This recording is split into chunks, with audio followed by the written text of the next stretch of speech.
ओम शांति। ओम शांति। ओम शांति। ओम शांति। ओम शांति। ओम शांति। अपनी बुद्धि को चारों तरफ से हटाकर पूरा ध्यान भ्रिकुटी के मध्य में, यह मुझ आत्मा का निवास स्थान है।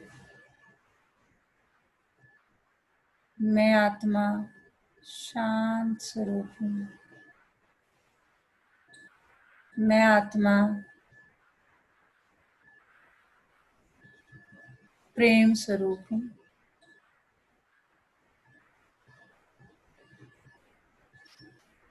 मैं आत्मा अभी अपने परम पिता परमात्मा के महावाक्य सुन। ओम शांति। आज 22 अगस्त 2020 बाबा के महावाक्य हैं। पहले सुनते हैं मुरली का सार। मीठे बच्चे, बाप को तुम बच्चे ही प्यारे हो। बाप तुम्हें ही सुधारने के लिए श्रीमत देते हैं। सदा ईश्वरीय मत पर चल, स्वयं को पवित्र बनाओ। बाबा क्या कह रहे हैं कि बाप को तुम बच्चे बहुत प्यारे हो और तुम्हें सुधारने के लिए श्रीमत दे रहे हैं। तो हमेशा श्रीमत ईश्वरीय मत पर चलकर स्वयं को पवित्र बनाओ। प्रश्न आज का, विश्व में शांति की स्थापना कब और किस विधि से होती है? विश्व में शांति की स्थापना कब और किस विधि से होती है? उत्तर, तुम जानते हो विश्व में शांति तो महाभारत लड़ाई के बाद ही होती है, लेकिन उसके लिए तुम्हें पहले से ही तैयार होना है। अपनी कर्मातीत अवस्था बनाने की मेहनत करनी है। सृष्टि के आदि मध्य अंत का ज्ञान सिमरण कर बाप की याद से संपूर्ण पावन बनना है, तब इस सृष्टि का परिवर्तन होगा। तो क्या करना है हमें? कर्मातीत अवस्था की मेहनत करनी है और हमेशा क्या याद रखना है? सृष्टि के आदि मध्यांत का सब कुछ याद करते हुए और बाबा को याद में रहना है, तभी सृष्टि का परिवर्तन होगा। आज का गीत है, आज अंधेरे में है इंसान। ओम शांति। यह गीत है भक्ति मार्ग का गाया हुआ। कहते हैं हम अंधेरे में हैं, अब ज्ञान का तीसरा नेत्र दो। ज्ञान मांगते हैं ज्ञान सागर से, बाकी है अज्ञान। कहा जाता है कलयुग में सब अज्ञान की आसुरी नींद में सोए हुए कुंभकर्ण हैं। बाप कहते हैं ज्ञान तो बहुत ही सिंपल है। भक्ति मार्ग में कितने वेद शास्त्र आदि पढ़ते हैं, हठ योग करते हैं, गुरु आदि करते हैं, अब उन सबको छोड़ना पड़ता है क्योंकि वह कभी राजयोग सिखला न सके। बाप ही तो राजा ही देंगे, मनुष्य मनुष्य को दे न सके, परंतु उसके लिए ही सन्यासी कहते हैं काग विष्ठा समान सुख है, क्योंकि खुद घर बार छोड़ भागते हैं। यह ज्ञान सिवाय ज्ञान सागर बाप के और कोई दे न सके। यह राजयोग भगवान ही सिखलाते हैं, मनुष्य मनुष्य को पावन बना न सके। पतित पावन एक ही बाप है। मनुष्य भक्ति मार्ग में कितना फंसे हुए हैं, जन्म जन्मांतर से भक्ति करते हैं, स्नान करने जाते हैं, ऐसे भी नहीं सिर्फ गंगा में स्नान करते हैं, जहां भी पानी का तालाब आदि देखेंगे तो उसको ही पतित पावन समझते हैं। यहाँ भी गौमुख है, झरने से पानी आता है, जैसे कुएं में पानी आता है तो उसको पतित पावनी गंगा थोड़ी कहेंगे, मनुष्य समझते हैं यह भी तीर्थ है। बहुत मनुष्य भावना से वहां जाकर स्नान आदि करते हैं। तुम बच्चों को अभी ज्ञान मिला है, तुम बतलाते हो तो भी मानते नहीं। अपना देह अहंकार बहुत है, हम इतने शास्त्र पढ़े हैं। बाबा किसकी बात कर रहे हैं कि जब तुम ज्ञान किसी को सुनाते हो तो ये आंसर्स आपको मिलते हैं। क्योंकि देह अहंकार बहुत है। क्या आंसर है? तुम बतलाते हो तो भी मानते नहीं, अपना देह अहंकार बहुत है। हम इतने शास्त्र पढ़े, उधर से आंसर आता है, हम इतने पढ़े लिखे हैं। बाप कहते हैं पढ़ा हुआ सब भूलो। अब इन सब बातों का मनुष्य को कैसे पता पड़े, इसलिए बाबा कहते हैं ऐसी ऐसी पॉइंट्स लिखकर एरोप्लेन द्वारा गिराओ। फिर क्या बात कर रहे हैं? सर्विस कैसे करनी है, कैसे बच्चों को समझाना है, कैसे। जैसे आजकल कहते हैं विश्व में शांति कैसे हो, कोई ने राय दी तो उनको इनाम मिलता रहता है। अब वह शांति की स्थापना तो कर न सके। शांति है कहाँ? झूठी प्राइज देते रहते हैं। अब तुम जानते हो विश्व में शांति तो होती है लड़ाई के बाद। यह लड़ाई तो कोई भी समय लग सकती है, ऐसी तैयारी है। सिर्फ तुम बच्चों की ही देरी है। बाबा कह रहे तुम ही बच्चों की देरी है। जब तुम बच्चे कर्मातीत अवस्था को पाओ, इसमें ही मेहनत है। बाप कहते हैं माँ में कम याद करो और गृहस्थ व्यवहार में रहते कमल फूल समान पवित्र बनो और सृष्टि के आदि मध्य अंत का ज्ञान सिमरन करते रहो। तुम लिख भी सकते हो, ड्रामा अनुसार कल्प पहले मुआफिक विश्व में शांति स्थापन हो जाएगी। तुम यह भी समझा सकते हो कि विश्व में शांति तो सतयुग में ही होती है। यहाँ जरूर अशांति होगी रहेगी, परंतु कई है जो तुम्हारी बातों पर विश्वास नहीं करते, क्योंकि उनको स्वर्ग में आना ही नहीं तो श्रीमत पर चलेंगे नहीं। यहाँ भी बहुत है जो श्रीमत पर पवित्र रह नहीं सकते। ऊंचते ऊंच भगवान की तुमको मत मिलती है, कोई की चलन अच्छी नहीं होती है तो कहते हैं ना तुमको ईश्वर अच्छी मत दे। अभी तुमको कहते हैं ना सद्बुद्धि दे भगवान तुम्हें, अच्छी मत दे तुम्हें। अभी तुमको ईश्वरीय मत पर चलना चाहिए। बाप कहते हैं 63 जन्म तुमने विषय सागर में गोते खाए हैं, बच्चों से बात करते हैं, बच्चों को ही बाप सुधारेंगे ना। क्या सुना है बाबा ने अभी तक? सुप्रिया जी।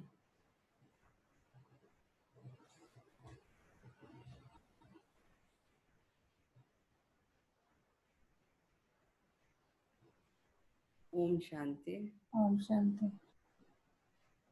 बाबा हमें हर रोज आकर के ज्ञान देते हैं और वो बार बार हमें समझाने की कोशिश करते हैं कि कैसे हमें भक्ति मार्ग में जो बातें कर करके हम उलझे रहते हैं उससे बाहर निकल करके जो बाबा हमें ज्ञान दे रहे हैं सृष्टि के आदि अंत मध्य का, उसको ध्यान में रख करके हमें बाबा को याद रखना है। और हमें पता होना चाहिए कि अब हम सतयुग की ओर जा रहे हैं, बाबा हमें सतयुग में ले जाने के लिए तैयारी कर रहे हैं। जी, ये ज्ञान हमें मिला है तो हमें औरों को भी देना है ज्ञान। जी।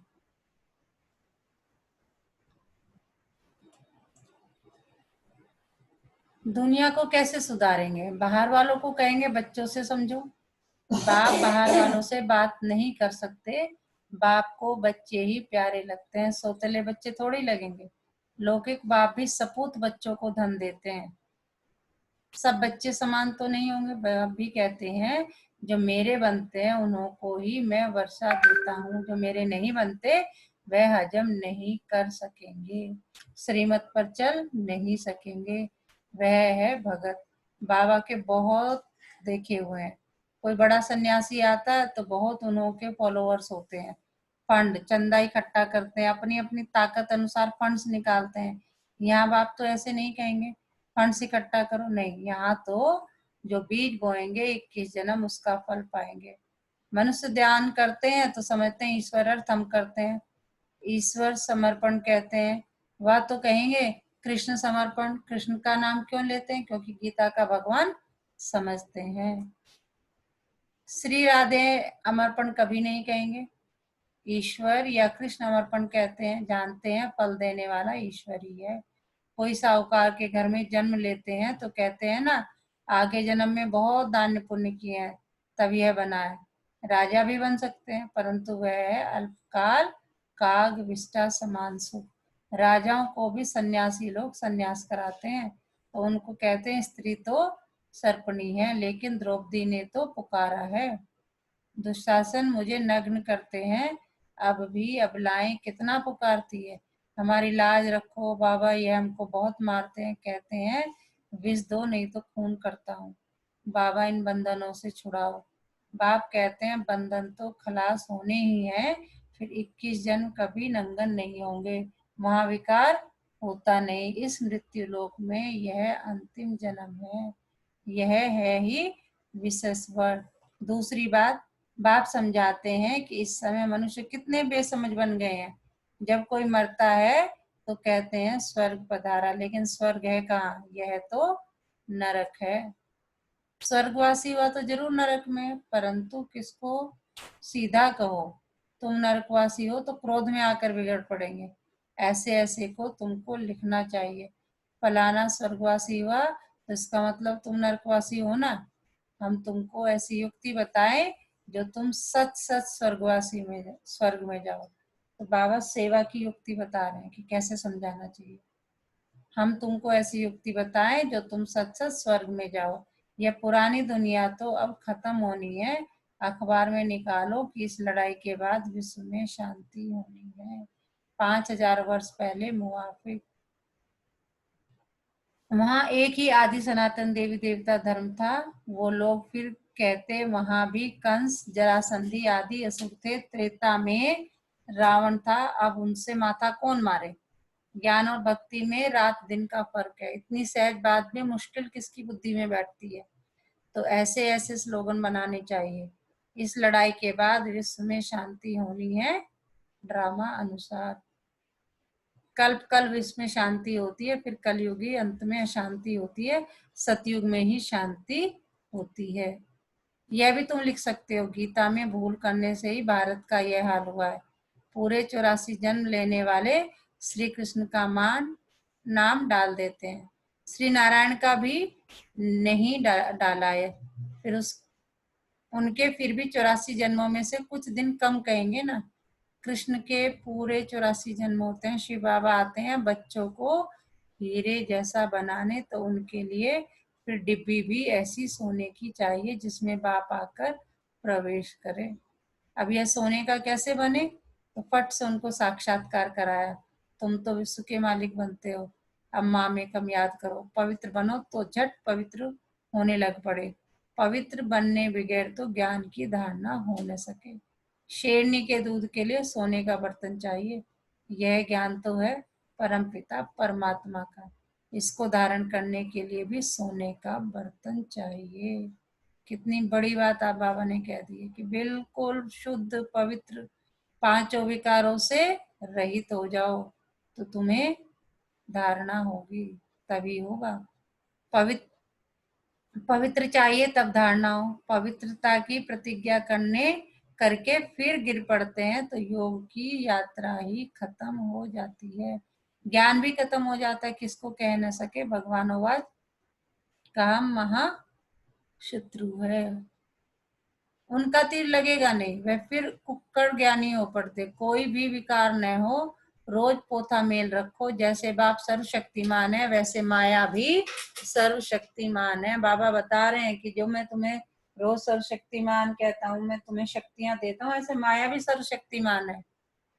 बाबा कई बार ये भी कहते हैं कि माया जो है वो बहुत बहुत फॉलो करती है। आधा कल्प रावण का राज्य चलता है, इन पर जीत बाप बगैर कोई पहना ना सके। ड्रामानुसार रावण राज्य भी होना ही है। भारत की ही हार और जीत पर यह ड्रामा बना हुआ है। यह बाप तुम बच्चों को ही समझाते हैं। मुख्य है पवित्र होने की बात। बाप कहते हैं मैं आता ही हूँ पतितों को पावन बनाने। बाकी शास्त्रों में पांडव और कौरवों की लड़ाई जुआ आदि बैठ दिखाए हैं, ऐसी बात हो कैसे सकती। राजयोग की पढ़ाई ऐसे होती है क्या? युद्ध के मैदान में गीता पाठशाला होती है क्या? मतलब बाबा कह रहे हैं जैसे दिखाया है महाभारत का कि दोनों तरफ सेनाएं तैयार खड़ी है और वहां कृष्ण जी ज्ञान दे रहे हैं। मतलब ऐसा हो सकता है कि सारी सेनाएं चारों तरफ से खड़ी हैं और उस बीच में गीता का पाठ चल रहा है, कि ऐसा हो सकता है क्या? कहाँ जन्म मरण रही शिव बाबा, कहाँ पूरे 84 जन्म लेने वाला कृष्ण, उनके ही अंतिम जन्म में बाप आकर प्रवेश करते हैं। कितना क्लियर है। गृहस्थ व्यवहार में रहते पवित्र भी बनना है। सन्यासी तो कहते दोनों इकट्ठे रह पवित्र नहीं रह सकते। कहो तुमको तो कोई प्राप्ति नहीं तो कैसे रहेंगे। यहाँ तो विश्व की बादशाही मिलती है। बाप कहते हैं मेरे खातिर कुल की लाज रखो। शिव बाबा कहते हैं इनके दाढ़ी की लाज रखो। यहाँ एक अंतिम जन्म पवित्र रहो तो स्वर्ग के मालिक बनेंगे। अपने लिए ही मेहनत करते हैं, दूसरा कोई स्वर्ग में आ नहीं सकता। ये तुम्हारी राजधानी स्थापन हो रही है, इसमें सब चाहिए ना। वहाँ वजीर तो होते नहीं, राजाओं को राय की दरकार नहीं, पतित राजाओं को भी एक वजीर होता है। यहाँ तो देखो कितने मिनिस्टर्स हैं, आपस में लड़ते रहते हैं।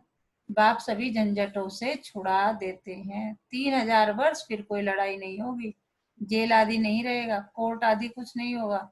वहां तो सुख ही सुख है। इसके लिए पुरुषार्थ करना है।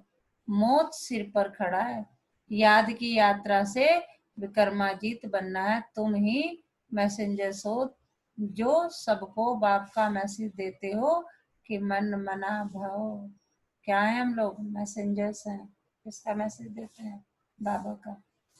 अच्छा, मीठे मीठे सिकिलते बच्चों प्रति माता पिता बाप दादा का याद प्यार और गुड मॉर्निंग। रूहानी बाप की रूहानी बच्चों को नमस्ते। हम रूहानी बच्चों की रूहानी बाप दादा को याद प्यार, गुड मॉर्निंग, नमस्ते बाबा, नमस्ते। शुक्रिया बाबा, शुक्रिया हमें अपना बनाने के लिए, हमें रोज पढ़ाने के लिए। क्या सुनाया बाबा ने? बॉबी जी। ओम शांति दीदी। ओम शांति। हमारे जब से हम पैदा हुए, जब से लेके हम ये सुनते आ रहे हैं कि मंदिर में भगवान है, गीता में भगवान है, और जब नाटक आ रहे हैं, धारावाहिक चलते हैं महाभारत रामायण की, उनके अनुसार लगता है कि भगवान है तो हम उनकी पूजा करने लग जाते हैं।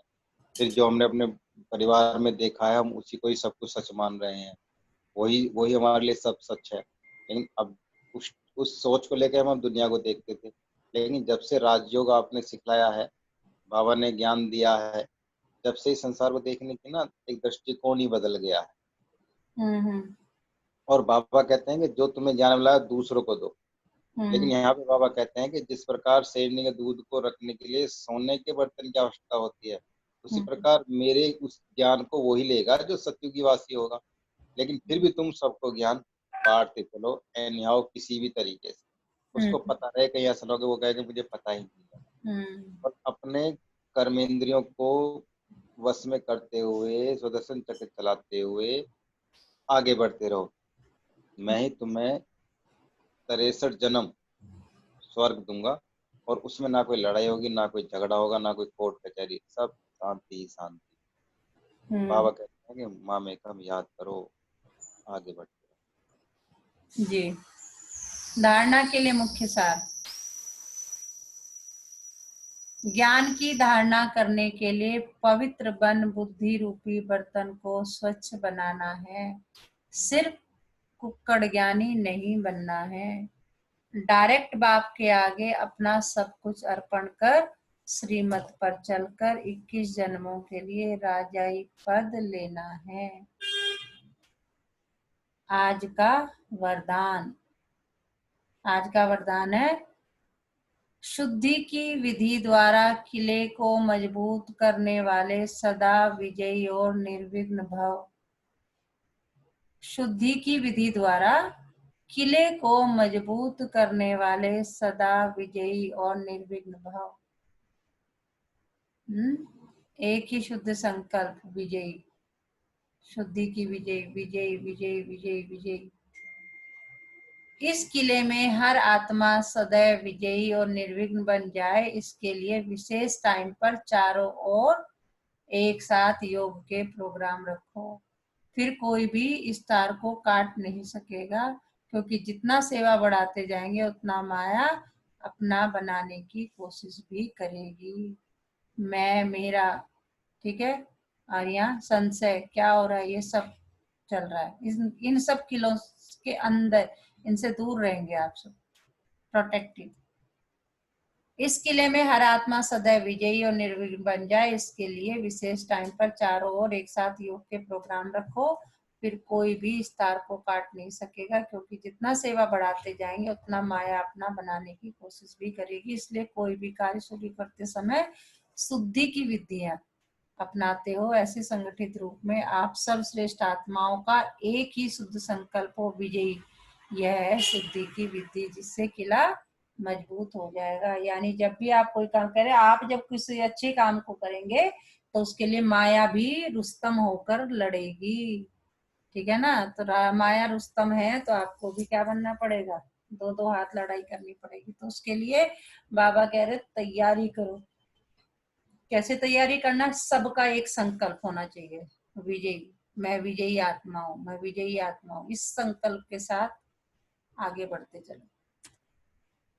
स्लोगन है आज का, युक्ति युक्त व यथार्थ सेवा का प्रत्यक्ष फल है खुशी। अगर खुशी है तो इसका मतलब यथार्थ सेवा हो रही है। आज मातेश्वरी जी के अनमोल महावाक्य। अब विकर्म कितना बढ़िया इन्होंने देखो बोला है, मातेश्वरी जी के कितने जबरदस्त है, ध्यान से सुनना। अब विकर्म बनाने की कंपटीशन नहीं करनी है।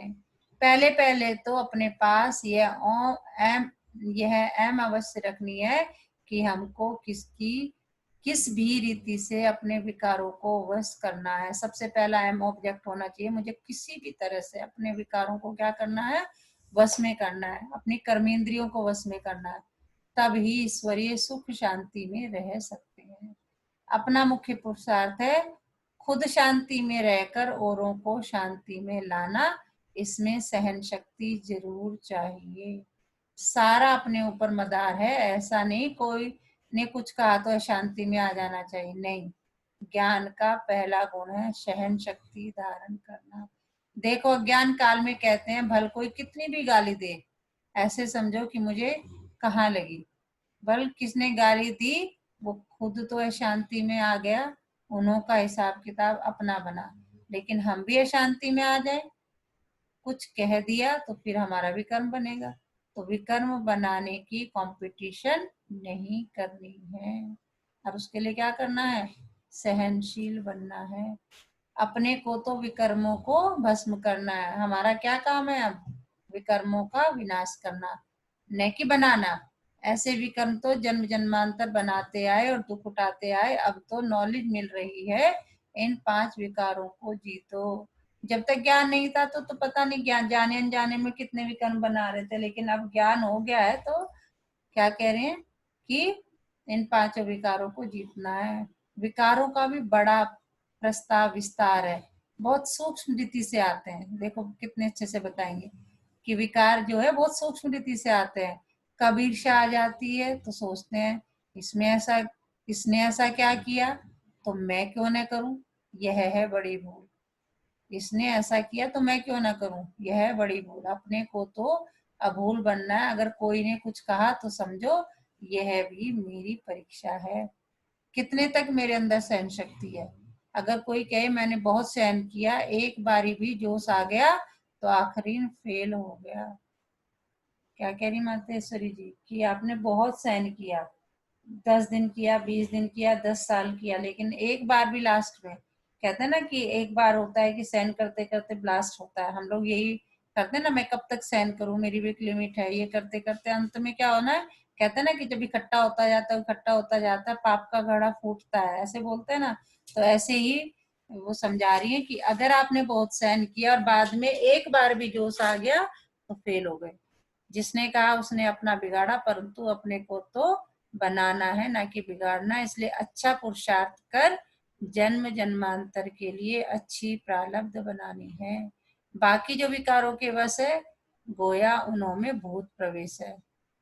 भूतों की भाषा ही ऐसे निकलती है, परंतु जो देवी सोल हैं उनकी भाषा देवी ही निकलेगी।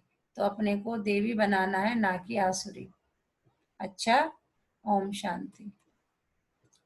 आज का मीठा मोती।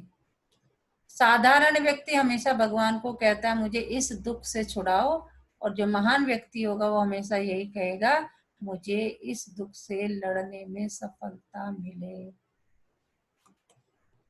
तो आज का सामान क्या है, पूरा दिन क्या सामान लेना है, मैं संगठित रूप में योग द्वारा किले को मजबूत करने वाली आत्मा हूँ। मैं संगठित रूप में योग द्वारा किले को मजबूत करने वाली आत्मा हूँ। ओम शांति।